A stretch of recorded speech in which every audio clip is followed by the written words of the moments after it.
स्वागत है आप सभी का आपकी अपनी क्लासेस कन्फर्म क्लासेस में। नमस्कार, मैं हूं कन्फर्म क्लासेस से प्रिंस दुबे और रोज की तरह आज फिर लेके आ गया हूं आपके अपने एसएससी जीडी कांस्टेबल के लिए सिलेक्शन सीरीज। तो दोस्तों, मैं पिछले कई दिनों से देख रहा हूं कि जब से आपके एग्जाम की डेट कैंसिल क्या हुई है तो बहुत से बच्चों ने पढ़ना बहुत ही कम ही कर दिया, यानी अपनी मेहनत को घटा दिया है। तो मैं आपको बता दूं कि सिर्फ डेट में मतलब डेट ही कैंसिल हुई है, कभी भी आपकी एग्जाम डेट आ सकती है। और जो बच्चे अभी अपनी मेहनत को धीमा कर रहे हैं या मेहनत को उन्होंने कम कर दिया है तो बाद में वो पछताने वाले हैं। तो भाई, जिन बच्चों का सिलेक्शन होना है उन्होंने तो ऐसा नहीं किया होगा, लेकिन अगर आपको सिलेक्शन चाहिए है और आप ऐसी बातें जानकर भी अगर ऐसा काम कर रहे हैं कि आपको पता है कि एग्जाम तो होना ही है, लेकिन फिर भी अगर आपने अपनी मेहनत को स्लो कर दिया है, भाई त्योहार तो हो गया, बहुत अच्छी बात थी, त्योहार आपने सेलिब्रेट कर लिया, लेकिन आपको मेहनत अभी भी वैसी ही करनी है जैसी आप 23 फरवरी को टारगेट करके कर रहे थे, जो आपकी पिछली डेट थी। तो आपकी डेट कभी भी आ सकती है। तो उस हिसाब से किस्मत अगर आपको मौके दे रही है तो आपको उन मौकों के लिए जो आपको अवसर मिल रहे हैं अच्छी कड़ी मेहनत करनी चाहिए, ताकि आने वाले समय में आप सफलता हासिल कर सके। तो बिल्कुल भी मैं तो ये देख रहा हूँ कि भाई, जो बच्चे पहले क्लास ज्वाइन कर रहे थे जब आपका एग्जाम की डेट क्लियर हो चुकी थी, अब वो बच्चे क्लास ही ज्वाइन नहीं कर रहे हैं। ना तो क्लास पर व्यू आ रहे हैं, ना उन बच्चों के कमेंट आ रहे हैं, ना उनका कोई इंटरेस्ट दिख रहा है। तो बच्चों, ऐसा बिल्कुल भी मत करो। अगर आपको मौका मिला है, किस्मत आपको अवसर दे रही है, एग्जाम कई बार एग्जाम का टाइम जब पास में होता है तो हमें ऐसा लगता है काश हमें एक हफ्ते और मिल गया होता, हमें 2-4 दिन और मिल गए होते। तो भाई, जब आपको समय मिला है तो आप क्यों पछताने का मौका अपने आप को दे रहे हैं? भाई, बाद में पछताने के अलावा आपके पास कुछ नहीं रह जाएगा। ये पढ़ते ही पढ़ते 2026 निकल जाएगी, ऐसे ही 2027 निकल जाएगी। तो अभी आपको लग रहा है कि आपके पास बहुत समय है, लेकिन ऐसा नहीं होता है। किसी दिन बैठ के आप गौर करोगे इसी तैयारी में, तैयारी करते करते, कि कब आप 20 से 27 साल के हो गए पता ही नहीं चलेगा। और फिर आपके पास अवसर रहेगा ही नहीं कि आप जीडी कांस्टेबल का फॉर्म ही भर पाए। तो अगर अभी मौका है तो बिल्कुल मत चूको, अच्छे तरीके से मेहनत करो। और त्योहार अब हो गया है तो जिस रिदम से आप मेहनत कर रहे थे उसी रिदम से आपको वापस से मेहनत करनी चाहिए। तो चलिए फिर इसी के साथ देखते हैं कि आज का पहला क्वेश्चन क्या होने वाला है। और एक बात और दोस्तों, मेहनत से याद आया, आपकी जो आज की क्लास है वो सारी रिकॉर्ड हो गई थी। मतलब 10 क्वेश्चन मैं कर चुका था। इतने में कंप्यूटर का स्टोरेज जो है फुल हो गया। तो मैं वहां स्टोरेज खाली करने गया तो जल्दबाजी में मैंने उसको भी डिलीट कर दिया, और मैं मतलब स्टोरेज खाली करने के चक्कर में मैंने वहां जो रिसाइकिल बिन में फिर से वहां पे वो जो डिलीट करने के बाद पहुंच जाती है वहां से भी मैं डिलीट कर दिया सारा आइटम। और उसके बाद मैंने जब मुझे याद आया कि भाई मैंने तो जल्दबाजी में आज की ही क्लास ही डिलीट कर दी। तो लगभग मैं 25 से 30 मिनट की क्लास रिकॉर्ड कर चुका था, 25 मिनट की होगी लगभग। और ऐसे ही बड़ी लगन के साथ, बड़े उत्साह के साथ मैंने सोचा था बहुत अच्छा ही पढ़ाना है आज, मैं हमेशा ऐसा ही प्रयास करता हूँ। तो आज की मेहनत मेरी तो सारी पानी में चली गई। और मैंने पहले सोचा कि क्यों ना आज को क्लास को अब छोड़ दिया जाए, क्योंकि मैं तो अपना काम कर ही चुका हूँ। लेकिन भाई, अपना काम करने से मतलब क्या है, अभी तो उसका परिणाम मुझे मिला ही नहीं। आप तक क्लास पहुंचाना मेरा उद्देश्य है, ना कि सिर्फ रिकॉर्ड करना। तो मैं फिर से उसी उत्साह के साथ आपके बीच आ गया हूँ और फिर से वैसे ही पढ़ाऊंगा जैसा मैंने अभी पिछली क्लास में रिकॉर्ड किया था। लेकिन मेरी ही गलती से वो क्लास डिलीट हो गई और मैंने दोनों जगह से उसे डिलीट कर दिया। तो अब मैं फिर से रिकॉर्ड कर रहा हूँ आपके लिए। तो आपको भी इसी तरीके से मेहनत करना है और साथ में मेरी मेहनत के बदले भी आपको गुरु दक्षिणा में वीडियो को शेयर करना है, लाइक करना है, कमेंट करके बताना है, ताकि आप मुझे भी लगे कि हाँ, मैं किन बच्चों के लिए मेहनत कर रहा हूँ। तो चलिए फिर देखते हैं कि पहला क्वेश्चन क्या है। यदि एक समचतुर्भुज के विकर्ण 48 सेंटीमीटर 64 सेंटीमीटर है तो समचतुर्भुज का परिमाप क्या है? तो सबसे पहले हम देख लेते हैं कि भाई समचतुर्भुज होता कैसा है। तो यहाँ आएंगे और ये रहा अपना समचतुर्भुज। तो ये हमारा समचतुर्भुज होता है। और इसके अगर विकर्ण की बात करें, इसके विकर्ण की बात करें तो यहाँ इससे बना लेंगे अपन ये विकर्ण। इसके दो विकर्ण होते हैं। ये इस कोने से इस कोने तक की जो ये रेखा है इसी को क्या बोलते हैं, विकर्ण। और यहां से लेके यहां तक की जो आप रेखा देख रहे हैं ये भी क्या है, विकर्ण। एक विकर्ण थोड़ा छोटा होता है, दूसरा बड़ा होता है। अब ये समचतुर्भुज क्या है, जिसकी चारों भुजाएं होती हैं बराबर और थोड़ा सा तिरछा होता है, इसी को बोलते हैं समचतुर्भुज। इसकी जो आप बाहर की भुजाएं देख रहे हैं ये जो भुजाएं हैं ये चारों भुजाएं इसकी होती हैं दोस्तों बराबर, ठीक। और अगर वर्ग को थोड़ा सा तिरछा कर दिया जाए तो वो समचतुर्भुज ही बनता है। तो ये इसके विकर्ण है। इसके विकर्ण एक दूसरे को जहां पर काटते हैं वहां पे बनता है 90 डिग्री, यानी यहां भी बनेगा, यहां भी बनेगा, ये चारों तरफ यहाँ 90 डिग्री बन जाएगा। तो हमें चारों तरफ का नहीं, कोई एक 90 डिग्री पकड़ लेना है ये। और ये विकर्ण एक दूसरे को दो बराबर भागों में विभाजित करते हैं, मतलब दो बराबर भागों में ही बांटते हैं। यानी कि अगर ये बड़ा विकर्ण यही है बड़ा, अगर ये 64 है तो ये 32 और 32 हो जाएगा, ठीक। और क्योंकि बराबर बांटते हैं, विकर्ण जहां पर एक दूसरे को काटते हैं वो एक दूसरे के दो बराबर टुकड़े करते हैं। और अगर ये 48 है तो ये हो जाएगा हमारा 24 और ये हो जाएगा 24। यहां से आपको ध्यान से समझना है, ठीक है ना। जिन बच्चों को आता है बहुत अच्छी बात है, उनका आंसर आ चुका होता। आंसर की बात करें तो भाई मैं आपको जल्दी आंसर भी निकाल के बता सकता हूं, लेकिन ऐसा नहीं है। मेरा पर्पस है कि दोबारा कभी भी समचतुर्भुज का कोई भी क्वेश्चन आ जाए तो आप बना ले जाओ, ठीक। तो आते हैं अपने क्वेश्चन पे। तो आप ये वाली साइड देख पा रहे हैं यहाँ और ये, और इसको मिला के यहाँ पे बन रहा है त्रिभुज, ये बन रहा है अपना समकोण त्रिभुज, ठीक। क्योंकि यहाँ 90 डिग्री बनता ही है। तो आप इस भुजा को देखो, इस भुजा को देखो, ये जो बाहर की भुजा आप देख रहे होंगे ये है इस समकोण त्रिभुज का कर्ण।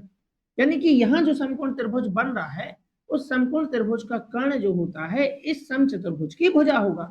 यानी समचतुर्भुज की भुजा क्या है, अंदर जो समकोण त्रिभुज बन रहा है उसका क्या है, कर्ण। तो हमें चाहिए है इस समकोण त्रिभुज का कर्ण। यानी कि अगर इस त्रिभुज को यहाँ पे लाके रखा जाए इस तरीके से, तो अगर ये 32 है और ये हमारा हो जाएगा देखो 24, तो पहले हमें ये भुजा चाहिए। ये जो भुजा आप निकालोगे समकोण त्रिभुज का जो कर्ण है वो समचतुर्भुज की भुजा है, क्योंकि यहाँ पे 90 डिग्री बन रहा है। कोई भी त्रिभुज उठा के देख लो आप। तो भाई यहाँ पे हम इसको पहले काटेंगे ताकि हमें ट्रिपलेट दिख जाए। 8 तिया 24, 8 चौके 32। तो जिन बच्चों को ट्रिपलेट याद है उन्हें मिल गया है। अगर ये 3 है ये 4 है तो सबसे बड़ी भुजा होगी 5, यानी इस त्रिभुज का कर्ण जो होगा वो 5 होगा। तो भाई यहाँ तो 5 है ही नहीं सर, कैसे 5 होगा। अरे भाई ये 3 है तो ये 3 का कितने गुना है, 8 गुना, 3 8 24। ये देखो ये 4 का कितने गुना है, 8 गुना। तो हमारे ट्रिपलेट का जो रेशियो आया है उसका जो भी वैल्यू निकालना है वो 8 गुना कर दो, तो 5 का 8 गुना हो जाएगा 40। यानी कि ये आ गई अपनी क्या भुजा, 40। तो ये जो समकोण त्रिभुज का कर्ण है वो हमारी भुजा है। तो सारी भुजा इसकी बराबर होती है 40 40 40। तो हमें तो चाहिए भाई परिमाप। परिमाप क्या होता है, बाहर की सभी भुजाओं का योग। तो 40 40 40 40 को 4 बार जोड़ोगे या 40 गुणा 4 करोगे 160 सेंटीमीटर आएगा और ये हो जाएगा हमारा परिमाप। तो आज आप समचतुर्भुज का क्वेश्चन कैसा भी आ जाए, चाहे विकर्ण दिए हो कुछ भी दिया हो, इस तरीके से आप बना ले जाओगे। ये मैंने आपको कॉन्सेप्ट। अगर इसके क्षेत्रफल की बात करें, अगर इसका एरिया आपसे कोई पूछे तो मैंने पहले भी बताया है, अभी फिर बता देता हूँ। 1/2 गुणा d1 गुणा d2 हो जाएगा। d1 d2 क्या है, यही है d1, ये है d2, यानी कि विकर्ण की बात चल रही है। किसकी बात चल रही है, विकर्ण। ये d1 d2 क्या है, इसके विकर्ण है, ठीक। चलिए, तो भाई डबल मेहनत करनी पड़ रही है। दोबारा आपसे फिर से आपकी क्लास को मैं रिकॉर्ड कर रहा हूँ और उसी उत्साह के साथ, ठीक है ना। तो आपको भी, अगर आप किसी काम में फेल हो जाते हैं, मैं तो अभी थोड़े से काम में इसमें फेल हो गया हूँ, पहले भी कई बार असफल हुआ हूँ। तो असफल होने के बाद निराश होने से कुछ नहीं मिलता दोस्तों। आपको वापस से उसी एनर्जी के साथ वापस से वही काम करना चाहिए। तो कहीं ना कहीं फिर आप अपनी लाइफ में आगे बढ़ रहे हैं, प्रोग्रेस करेंगे ही करेंगे, ठीक है ना। चलिए, तो 1 किलो गेहूं का मूल्य 1 किलो गेहूं के मूल्य में 50% की वृद्धि हुई। तो 50% का मतलब होता है, सबसे पहले आप इसकी भिन्न बना लो 1/2। यानी अगर मूल्य 2 था तो 1 की वृद्धि हो गई है, तो नया मूल्य हो गया है 3। और यह वृद्धि 25 रुपए की हुई है, तो उनके हिसाब से वृद्धि हुई है 25 की। हमारे हिसाब से वृद्धि कितनी हुई भाई, 2 में 1 की वृद्धि हुई है, हमारे हिसाब से वृद्धि हुई है 1 रुपए की। चाहिए क्या है, नया मूल्य, तो नया मूल्य है 3, 25 या 75 हमारा आंसर हो जाएगा।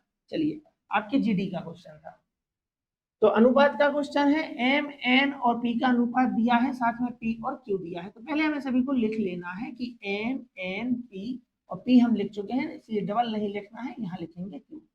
सभी का जो मान दिया है वो दिया है 3:7:5। उसके बाद पी और क्यू दिया है 1 और 2, तो पी के नीचे ही आपको लिखना है, यहाँ आप लिख सकते हैं पी 1 है, क्यू हो गया 2। तो हमें पहले सभी के अनुपात बना लेने चाहिए। तो भाई पी कभी 5 बता रहा है, कभी 1 बता रहा है, तो हमें इसको करना है बराबर। तो क्या हम 1 को 5 बना सकते हैं? बिल्कुल बना सकते हैं, नीचे 5 का गुणा करा के। ऊपर कोई गुणा कराने की जरूरत नहीं है, यानी कि जो रेशियो दिख रहा है वही लिख दो, 3:7:5। 5 एकम 5, देखो हो गया बराबर, ये 5 का 5 मैंने लिखा, 5 एकम 5 बराबर हो गया 5 दूनी 10, यहाँ पे लिख दो। आपको अनुपात बताना है एम और क्यू का, तो एम की वैल्यू है 3, क्यू की वैल्यू है 10, आंसर हो जाएगा 3:10। ठीक है ना। चलिए, तो 0.41 को भिन्न में बदलना है, ऊपर ये लगा है अपना बार। तो इस टाइप के हमने क्वेश्चन पहले भी किए हैं, अगर आपने देखा हो, बल्कि इससे और अच्छा क्वेश्चन किया है, तो जिन्होंने देखा होगा वो वीडियो को रोक के इसे सॉल्व करेंगे। ठीक है ना। चलिए, और बाकी जो बच्चे नए हैं वो देखो यहाँ पे। तो भाई दशमलव के पहले शून्य है, मतलब अपने कोई काम का नहीं है। अगर कोई नंबर होता तो उसे हम लिखते इस तरीके से, जैसे 2 होता तो 2-4.1 ऐसा कुछ लिखते। अभी नहीं है, इसलिए अभी ऐसा कुछ नहीं लिखना है, दशमलव के पहले शून्य, कोई काम का नहीं। तो सबसे पहले आपको ये 41 लिख लेना है। जितने नंबर के ऊपर बार है उतने बार 9 लिख दो।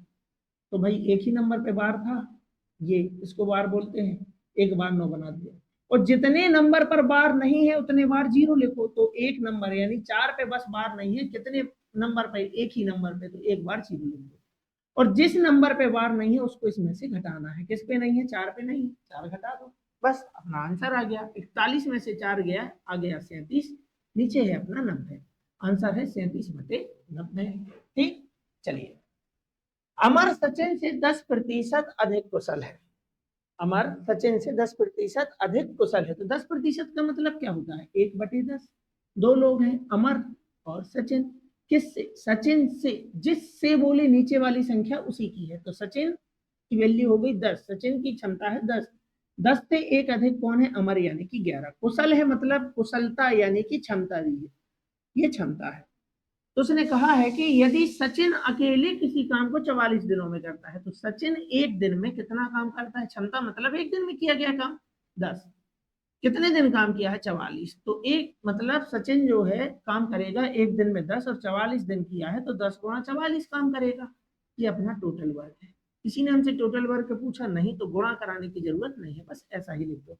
अब यही काम हमें कराना है अमर से, और अमर की क्षमता है 11, यानी 11 के हिसाब से जाएगा। 11 एकम 11 चौके 44, 10 चौके 40 हमारा आंसर हो जाएगा। 40 दिन में काम हो जाएगा। आपकी जीडी 2024 का क्वेश्चन।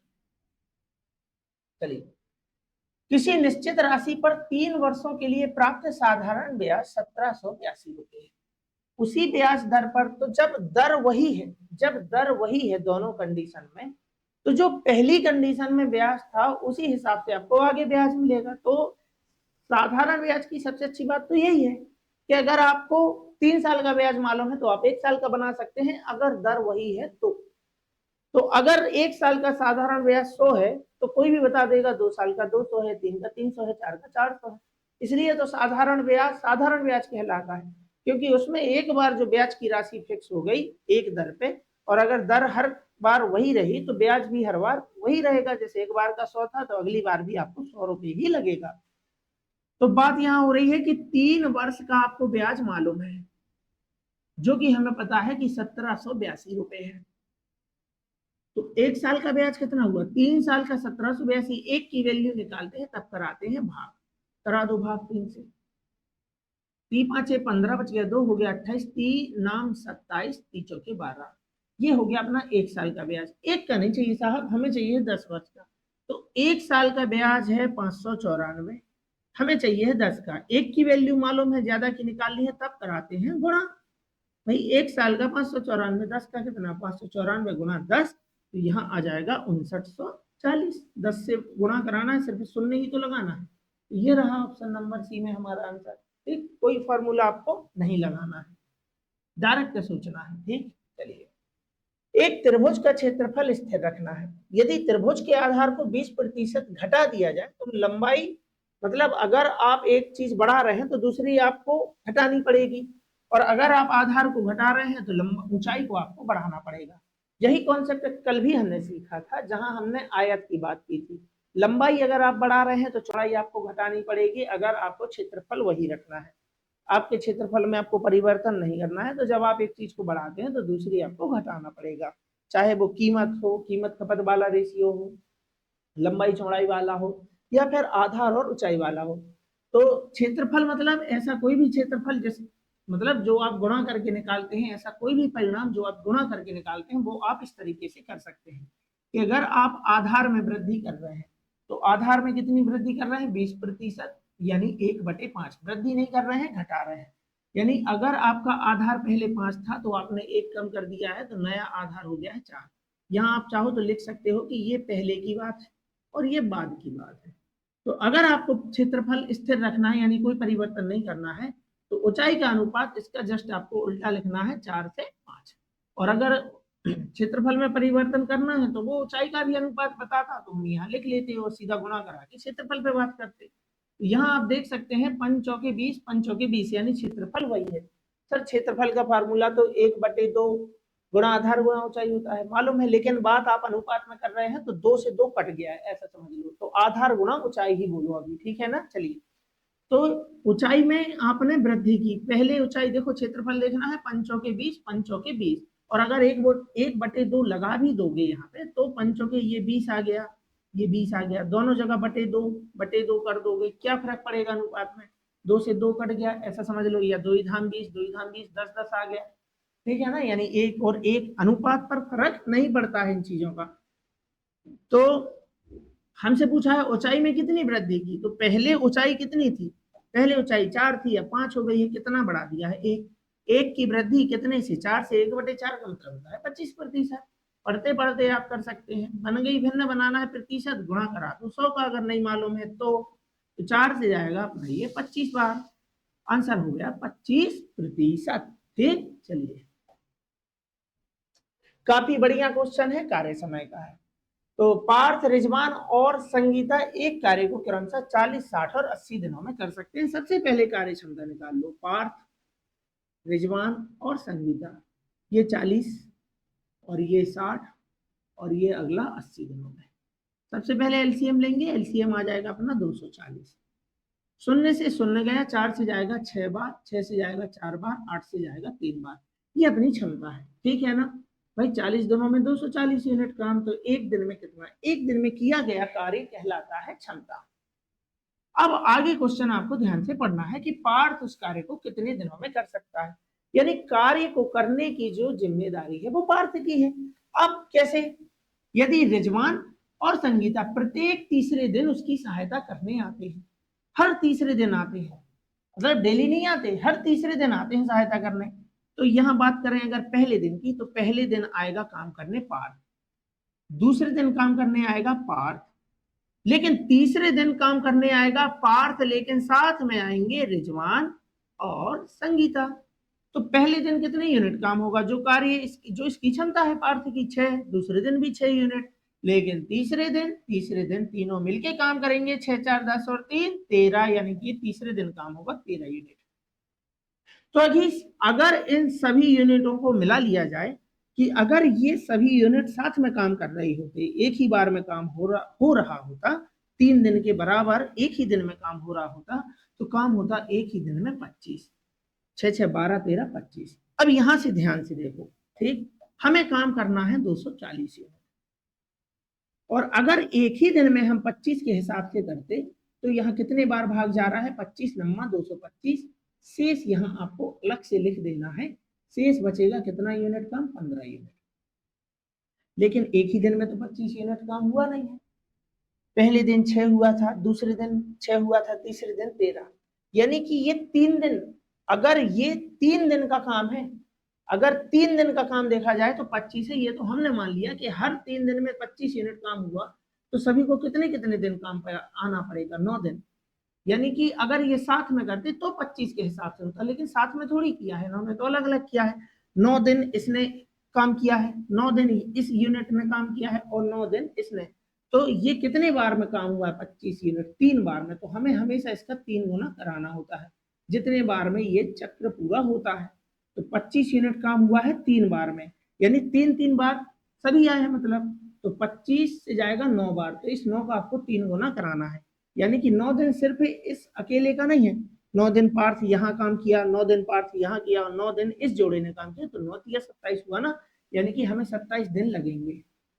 प्लस अभी काम पूरा नहीं हुआ है, इस 15 को काम 15 जो शेष यूनिट काम बचा है, तो इस 15 यूनिट काम बचा है, इस काम को करने वापस से कौन आएगा, पार्थ। क्योंकि स्टार्ट किसने किया था, पार्थ ने। तो पार्थ आएगा, सिर्फ अपने हिस्से का 6 यूनिट काम करेगा, यानी 1 दिन और हो गया, बच गया 9। अगले दिन कौन आएगा भाई, अगले दिन फिर से पार्थ आएगा, यानी कि 6 यूनिट काम फिर होगा, बचा कितना, 3। फिर से 1 दिन लग गया। लेकिन अब इस 3 यूनिट को करने तीसरा दिन लग गया, और तीसरे दिन काम होता है 13। 3 यूनिट काम कराना है 13 के हिसाब से, काम डन हो गया, बल्कि टाइम बचा भी है। टोटल दिन कितने हो गए, तो बस यहाँ से आपको जोड़ देना है, 27, 28 और 1 29। साथ में इसको जोड़ना है, सीधा जोड़ सकते हैं 3/13। 29 सही 3/13 हमारा क्या हो जाएगा, आंसर हो जाएगा। ठीक है ना। ये कितने दिन में 25 यूनिट काम कितने बार में हुआ है, 3 बार में, इसलिए 9 या 27 यहाँ पे आप करा दें। और ये भी बढ़िया क्वेश्चन है, एसएससी जीडी 2025 में आया था।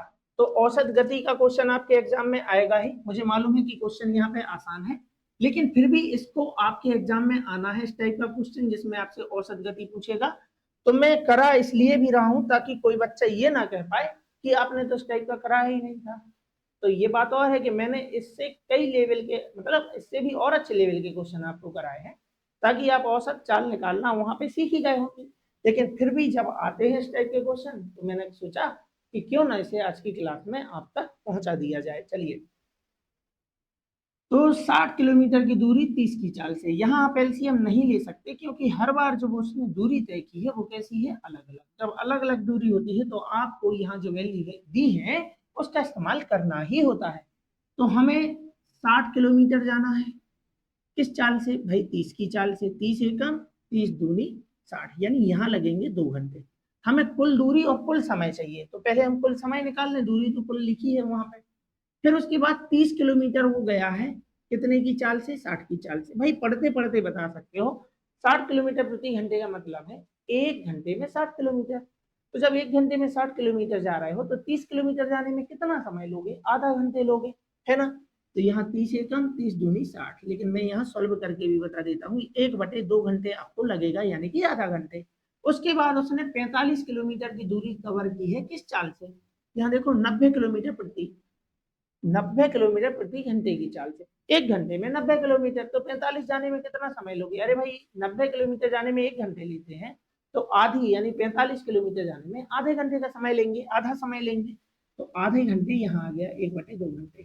तो हमें बतानी है पूरी यात्रा, तो पूरी यात्रा कितने किलोमीटर की हुई, 60 किलोमीटर यहाँ गए हैं, 30 किलोमीटर यहाँ गए हैं, 45 यहाँ गए हैं, 60 30 90 45 135 किलोमीटर दूरी तय की है।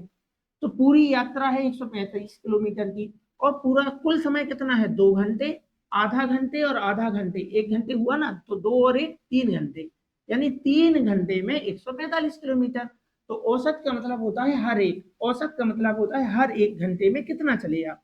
अरे भाई 3 घंटे में 135 किलोमीटर, तो हर 1 घंटे का मतलब 1 की वैल्यू निकालना है, तो कराओगे आप भाग, 3 से भाग करा दो, 3 चौके 12 3 5 15, आंसर हो जाएगा 45 किलोमीटर प्रति घंटे, ऑप्शन नंबर बी। चलिए, तो यही तक हम आ गए थे क्वेश्चन को सॉल्व करते करते। अभी जब पिछले टाइम मतलब स्टोरेज फुल हो गया था और मैंने वीडियो को डिलीट कर दिया था, तो मैंने गलती से इस क्लास को भी यहाँ तक रिकॉर्ड करने के बाद डिलीट कर दिया था।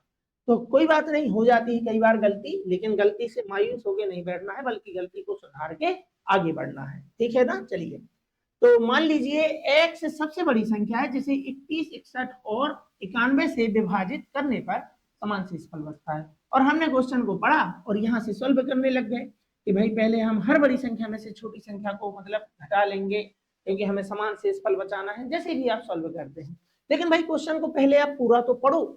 x तो वो संख्या है जो 31, 61 और 91 से विभाजित होने पर समान शेष फल बचती है। मैंने मान लिया कि x आ गया। अब आगे क्या करना है? क्या हमसे किसी ने x पूछा है? नहीं पूछा है। अगर x पूछा होता तो हम यहाँ आगे क्वेश्चन को सॉल्व करते, क्योंकि हमें हर बार समान शेष फल बचाना है। लेकिन ऐसा नहीं है। उसने कहा है कि x और 48 का एलसीएम चाहिए, तो क्वेश्चन मात्र इतना ही है, ऊपर आपको देखना ही नहीं है। हमें मालूम है कि x और x का तो पता नहीं क्या है, लेकिन हमें इतना मालूम है कि अगर हम 48 का x और 48 का एलसीएम लेंगे तो हमारा आंसर जो भी होगा वो x से भी विभाजित होगा, और x हमें मालूम है नहीं। लेकिन हमें ये भी तो मालूम है कि हमारा आंसर 48 से भी कटेगा। भाई x और 48 का एलसीएम x से तो कटेगा, लेकिन 48 से भी तो कटेगा। x हमें मालूम नहीं, तो भाई हमें ये मालूम है कि हमारा आंसर जो भी होगा वो 48 से कटने वाला होगा, और जो संख्या 48 से कटेगी वो इसके बच्चे से भी कटेगी। ये पापा संख्या है, इसका बच्चा मतलब इसके गुणनखंड। तो क्या इसके गुणनखंड में 3 आ रहा है? हाँ सर आ रहा है। 48 3 से कटता है तो इसका एलसीएम भी 3 से कटेगा। क्या ये 3 से कट रहा है? 3 की विभाजिता का नियम लगाओ, 7 और 1 8 8 16। क्या 16 3 से कटता है? नहीं, ये हमारा आंसर कभी नहीं होगा। बाकी सर सभी कट रहा है, क्या सभी हमारा आंसर हो? सभी हमारे आंसर है? तो भाई सभी हमारे आंसर नहीं है, 48 से जो कटेगा वो हमारा आंसर है। क्या 240 48 से कटता है? तो देखो 8 पंचे 40, 8 पंचे 40, तो 48 पंचे कितना होता है भाई? 4 पंचे 20 यानी 200, 8 पंचे 40 तो 240, ये कटता है। तो ये हमारा आंसर हो सकता है। आगे देखो 360 कटता है 48 से, 360 कटता है, तो भाई 360 में देखो शून्य है। अब 8 का 48 का मतलब 48 में 8 है। 8 का पहाड़ा आप कितने बार पढ़ते हैं कि यहाँ पे शून्य आए, लास्ट में यूनिट डिजिट पे शून्य आए। तो 8 पंचे 40, तो 48 पंचे तो 240 हो गया। अब उसके बाद 48 का पहाड़ा 10 बार पढ़ोगे जब ही 480 आएगा। क्या 48 से 360 कटता है? तो वही मैं बता रहा हूँ कि नहीं कटता है, 48 से नहीं कटता है। 4 8 32 हो गया, 40 अट्ठे हो गया 320, और 8 नहीं 64, बहुत आगे निकल गए, तो 360 48 से नहीं कटता है। क्या 48 से 420 कटता है? तो 48 से 420 नहीं कटता है, क्योंकि 48 का पहाड़ा आप जब 5 बार पढ़ोगे तब लास्ट में शून्य आएगा, तो 48 पंचे तो 240 हो गया।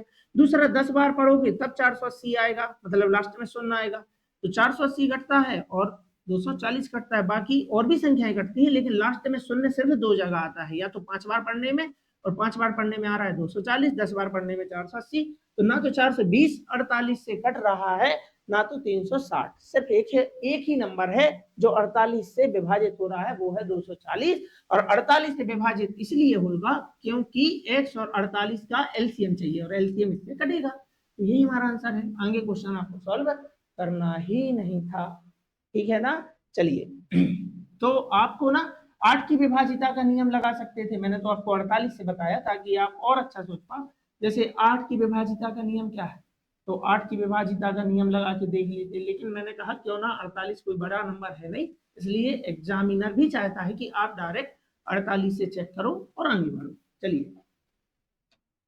तो सरलीकरण का क्वेश्चन है, देखो आया है इस टाइप के क्वेश्चन 2025 में पूछे थे, और 2025 से पहले मतलब कि एसएससी जेडी से पहले इसी टाइप का पैटर्न कहाँ आया था? तो इसी टाइप का पैटर्न आया था आपके आरपीएफ एसआई में, जो कि मैंने बच्चों को कराए हैं, अपने ऑफलाइन बैचेस। ऑफलाइन बैचेस में मैंने मतलब जो भी लेटेस्ट होता है, जो भी एग्जाम आसपास होते हैं, उसका एनालिसिस करके ही मैं पढ़ाता हूँ। तो बच्चों आपको भी विश्वास करना है कि मैं ऑफलाइन बहुत समय से पढ़ा रहा हूँ, बहुत मैंने एग्जाम दिए हैं, बहुत से एग्जाम मैंने क्वालिफाई किए हैं, बहुत से एग्जाम में मैं फेल भी हुआ हूँ, तो मुझे दोनों अनुभव हूँ। तो मैं आपको बताऊंगा कि आपको कहाँ गलती नहीं करना है। जितना टाइम मैंने यहाँ पे दिया है उतना टाइम आप थोड़ी ना दे पाओगे। तो भाई किसी के अनुभव से अगर आपका काम बनता है तो आपको बना लेना चाहिए, लेकिन बस बात यही है कि अब जो बच्चे हैं वो किसी पर जल्दी से विश्वास नहीं करते, और करना भी नहीं चाहिए। लेकिन जब मैं आपको बोल रहा हूँ, मैंने आपको लगभग 50 क्लास, ये हमारी शायद 50वीं क्लास है, तो 50 क्लास में आप इतना तो जान ही चुके होंगे कि सर हमें किस लेवल का पढ़ाते हैं, किस तरीके का पढ़ाते हैं, और सर का स्तर क्या है। तो अगर आप मुझे इस लायक समझते हैं कि हाँ सर मुझे पढ़ा सकते हैं, तो बस प्यारे बच्चों कि अभी आपको मेरी बातों पर विश्वास रखना है। आने वाले समय में जो आपने मुझ पर विश्वास दिखाया है, मैं आपकी उम्मीदों पर बहुत ही खरा उतरूंगा, आपको निराश नहीं करूंगा। तो मैं आपको जब सिखा रहा हूँ कि बच्चे इस टाइप का क्वेश्चन आएगा तो आपको विश्वास मानना है, मेरी बातों पर विश्वास करना है, और आने वाले एग्जाम में फिर आप उस विश्वास का परिणाम देख ही लेंगे। तो जिन्हें ये क्वेश्चन आता है वो कर लो, मैंने ये क्वेश्चन पहले भी कराया है।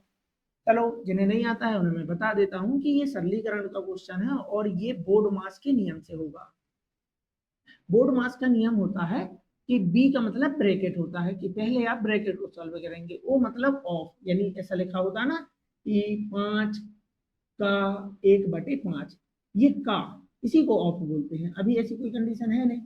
डी मतलब डिवाइड यानी कि भाग, उसके बाद मल्टीप्लाई यानी गुणा, फिर एडिशन यानी कि आप जोड़ सकते हैं, और सब्ट्रैक्शन यानी आप उसके बाद घटा सकते हैं। जोड़ना घटाना में से आप कोई भी पहले कर सकते हैं जो आपको ठीक लगे। यहाँ देखो, तो पहले आएंगे ब्रैकेट में, 19 में से 15 गया तो 19 में से 15 गया, यहाँ आ गया 4/2। बटे 2 मतलब भाग ही है, 4/2 मतलब 4 भागे 2, 2 से 2 से जाएगा 2 बार, 2 दूनी 4, तो यहाँ तक का आंसर हो गया 2। सीधा गुणा मत करा देना, 2 तिया 6 नहीं, यहाँ क्या पहले क्या होता है, मल्टीप्लाई कि डिवाइड, डिवाइड यानी भाग, तो पहले भाग होता है, इसको भाग कर दो, 3 तिया 9, यहाँ 3 आ जाएगा, गुणा 2 बार है, 3 दूनी 6, तो यहाँ तक का आंसर हो गया देखो 6, गुणा लिखा है 14 गुणा 26, और सीधा गुणा कराने बैठ गए। नहीं, आपने यहाँ एक बार ऑप्शन को भी देख लेना है कि यूनिट डिजिट सबकी क्या है, अलग अलग, यानी यूनिट डिजिट से क्वेश्चन हो जाएगा। 6 चौको 24, 24 का आपको सिर्फ 4 लिखना है, और 4 छः 24, 24 का आपको 4 लिखना है, यानी हमारा आंसर जो भी होगा हमें नहीं मालूम, लेकिन इकाई अंक यूनिट डिजिट उसका 4 है। एक ही ऑप्शन का यूनिट डिजिट 4 है, ऑप्शन नंबर सी का। ये ऑप्शन मैंने घर पे नहीं बनाए, आपके एग्जाम का ही क्वेश्चन है, एसएससी जीडी 2025 का। तो ऐसा नहीं है कि आप इसे नहीं कर पाते, आप कर लेते, मुझे मालूम है। अगर आप तैयारी कर रहे हैं, कहीं से भी पढ़े होंगे, हर टीचर अच्छा ही पढ़ाते हैं, तो आपको सिखाया ही होगा, और अगर आप सीख चुके हैं तो आप बना ले जाएंगे।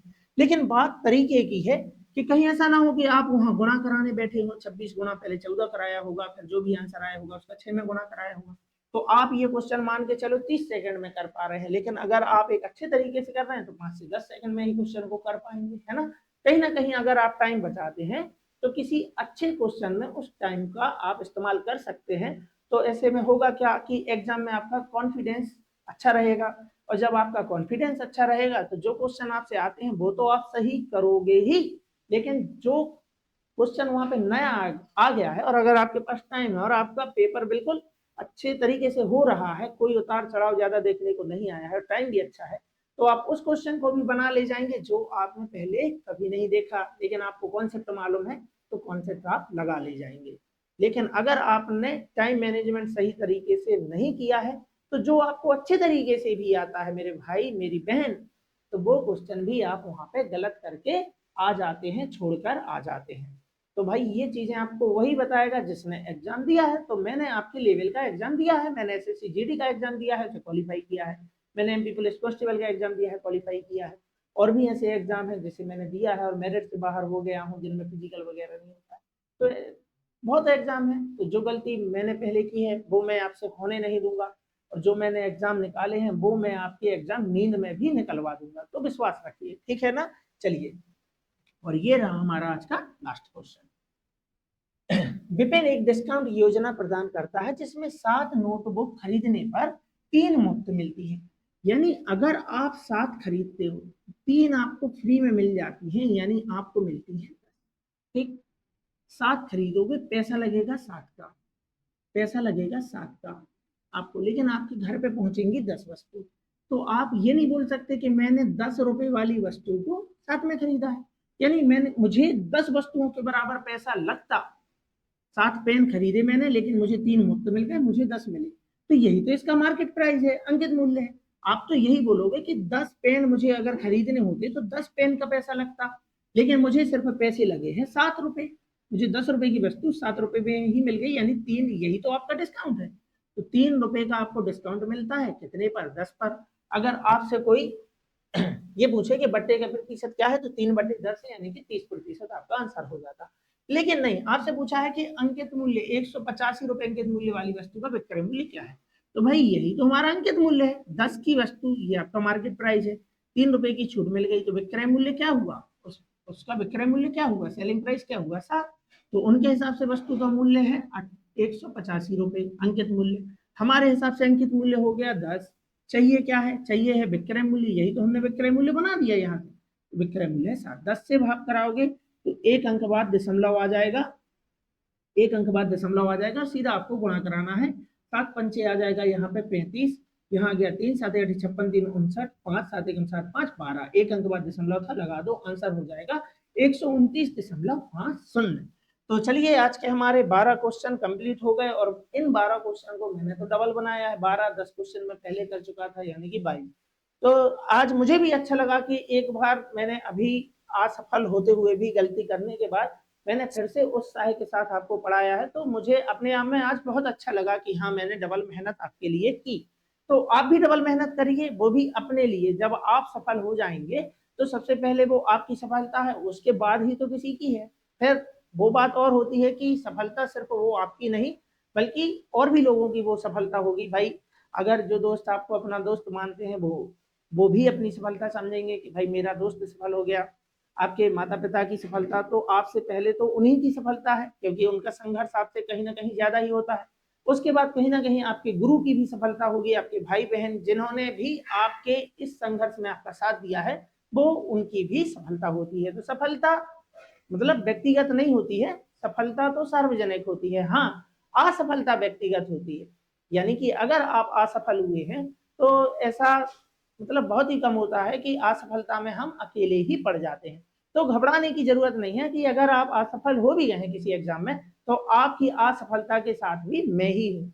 तो आपको चिंता करने की बात नहीं है, मैं आपकी असफलता में भी साथ हूँ और आपकी सफलता में भी साथ हूँ। सभी बच्चों से मेरा यही कहना है। तो अच्छे से मेहनत करते रहिए। अगर एक दो बार असफल हो भी जाते हैं तो घबराने की जरूरत नहीं है। सफलता प्राप्त करने के लिए हमें कई बार असफलता का चेहरा देखना पड़ता है। तो जब आप में सफल होने की क्षमता है तो असफल होने की क्षमता को भी विकसित कीजिए। हमें दोनों पहलुओं को साथ में रखना है। तो अगर असफल हो भी जाते हैं तो घबराने की कोई बात नहीं है। आप एक अच्छे खिलाड़ी अगर होंगे तो उस असफलता को आप हरा के सफलता का चेहरा भी देखेंगे। तो चलिए फिर इसी लगन के साथ मेहनत करते रहिए और निश्चित तौर पर आपकी मेहनत सफल होगी। और मैं भी भगवान से प्रार्थना करता हूँ जितने भी बच्चे मेहनत कर रहे हैं सभी सफल हों, बस आपको मेहनत करना है। तो चलिए फिर मिलते हैं किसी और अगली क्लास में, तब तक के लिए आप सभी का बहुत बहुत धन्यवाद।